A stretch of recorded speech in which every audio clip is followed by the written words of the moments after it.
নমস্কার বন্ধুরা, সেন গার্ডেনের পক্ষ থেকে আমি প্রসেনজিৎ সেন। আজকে যে ভিডিওটা দেখাচ্ছি আপনাদের, তা আমার অনেকেই যেমন ছাদ বাগান আমার দেখতে চেয়েছিলেন, তাদের দেখানোর জন্য আজকে একটু এই ভিডিওটা করছি।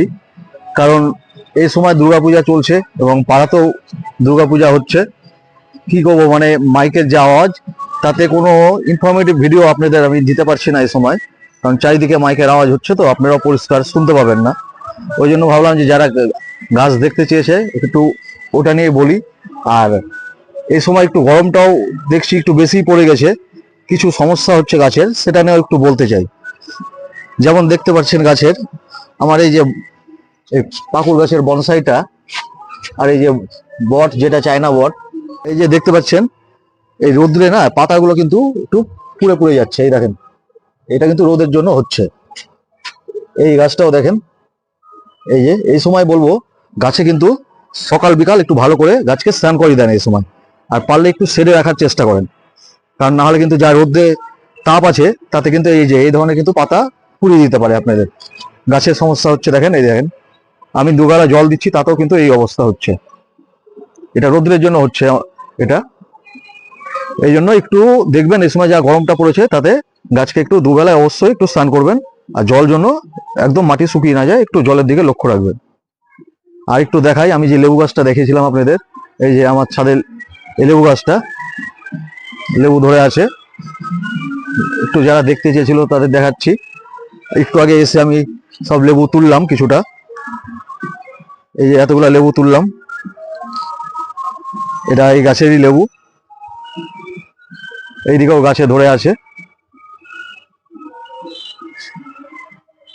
আমার এই গাছ একটু ছাদ বাগানটাকে দেখিয়ে দিচ্ছি। কিছু বনসাই আছে আমার, এই যে বটের সব এগুলো বনসাই।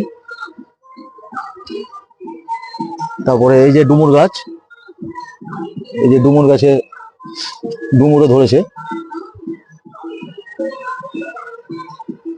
এটারও বনসাই করছি। এই যে ডুমুর গাছ, এইখানেও গাছ আছে ভিতরে। এই নেটটা দিয়ে রেখেছি একটু, আমার এখানে বাদরের খুব উৎপাত আছে, তো মানে পেয়ারা গাছে ফল চলে আসলে রাখছে না, ছিঁড়ে খেয়ে নিচ্ছে। ওই জন্য একটা নেটের ব্যবস্থা করেছি, এরকম নেট দিয়ে ঘিরে দিয়েছি। এর ভিতরে গাছ রেখেছি যাতে খেতে না পারে। ছাদে একটু অর্কিড লাগিয়েছিলাম, তার ফুল ফুটেছে। এই দুটোতেও ফুটেছিল, কিন্তু বাদরের ছিঁড়ে দিয়ে এখান থেকে ডাল সমেত একদম ভেঙে দিয়েছে। দেখেন, এই ডাল থেকেই ভেঙে দিয়েছে। ভালো অর্কিড ছিল, দুটো অন্য কালার, সাদা কালারের ছিল, ওই দুটো ভেঙে দিয়েছে। শুধু এইটাই আছে এখন। এটা আমার ছাদের অর্কিড। এই একটা জেট প্ল্যান্টের বনসাই করছি, এই একটা এটা চলছে। এখানে যেমন আছে মিনি মৌসুম্বি, যেটা ছোট মৌসুম্বি, এটারও গাছ আছে। মৌসুম্বি লেবুগুলো চট করে খায় না, লেবুটা বাদরে কমই খাচ্ছে, বাদ বাকি কোনো ফলই কিন্তু রাখছে না। এখানে দেখতে পাচ্ছেন সুইট লেমন, এগুলো পেকে গেছে। সুইট লেমনের ভিডিও আপনাদের আগেও দেখেছিলাম। এই যে গাছে ধরে আছে, এগুলো সব পেকে গেছে, এগুলো তুলে নেব। এই সুইট লেমনটা কিন্তু এটা চোকা সমেতও খাওয়া যায়, কোনো টকও লাগে না, তিতাও লাগবে না। এটা কিন্তু পেকে গেলে চোকা সমেত এটা খাওয়া যায়। এটা একটু মিষ্টি, এই জন্য এর নাম হচ্ছে সুইট লেমন। একটু আপনাদের হয়তো শুনতে অসুবিধা হতে পারে, চারিদিকে গান বাজছে, ওই জন্যই অন্য কোনো ভিডিও করতে পারছি না। এই জন্য এই একটু গাছটাই দেখিয়ে নিচ্ছি। এই যে এটা হচ্ছে ব্রহ্মকমল, কদিন আগে আমি ভিডিও ছেড়েছিলাম ব্রহ্মকমলের। এই ব্রহ্মকমলের গাছ লাগিয়েছি, অনেক গাছই লাগিয়েছি, অ্যাডিনামও আছে, টুকটাক গাছ অনেকই লাগানো আছে। এখানে যেমন আছে কয়েন প্ল্যান্ট, এটা এটা জলজ উদ্ভিদের মধ্যে পড়ে। আর এইসব ছোট ছোট ওগুলো বনসাই চলছে। একটু বনসাইটাই আমার এখানে আছে বেশি। এটা হচ্ছে আমার বাড়িতে সবচেয়ে পুরনো বনসাই গাছ।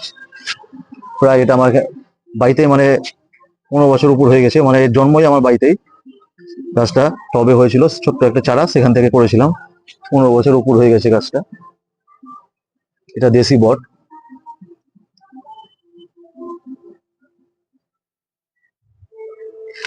এখানে আছে যেমন ডুমুর গাছ, এটা এটা হচ্ছে তেঁতুল গাছ আছে, তেঁতুলের বনসাই হচ্ছে। এরকম কিছু গাছ লাগিয়ে রেখেছি, যতটুকু পারলাম আপনাদের দেখালাম।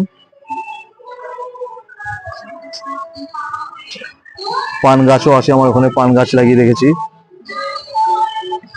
একটা নিজেদের বসার জন্য একটা দোলনাও করে রেখেছি, টিনের সেট দিয়ে একটা দোলনাও করা আছে। অনেকে দেখতে চেয়েছিলেন বলে একটু দেখালাম, যতটুকু পারলাম দেখালাম। আসলে কোনো ইনফরমেটিভ ভিডিও দিতে পারছি না, এত আওয়াজের জন্য কি না আপনারাও পরিষ্কার শুনতে পাবেন না, আমিও বলে ঠিক শান্তি পাবো না। ওই জন্যই ভাবলাম যে আজকে আপনাদের একটু বাগানটাই তাহলে দেখিয়ে দিই। বাগানটাও দেখানো হচ্ছিল না, অনেকে বলেছে, তারাও অনেকদিন ধরে বলেছে, আমি দেখাতে পারিনি। ওই জন্যই আমি আজকে দেখিনি। ঠিক আছে বন্ধুরা, এইটুকুই। আমি নিশ্চয়ই কদিন পরেই আবার ভালো ভিডিও ছাড়বো। একটু ওই আওয়াজটার জন্য প্রবলেম হচ্ছে, এই জন্যই। নমস্কার।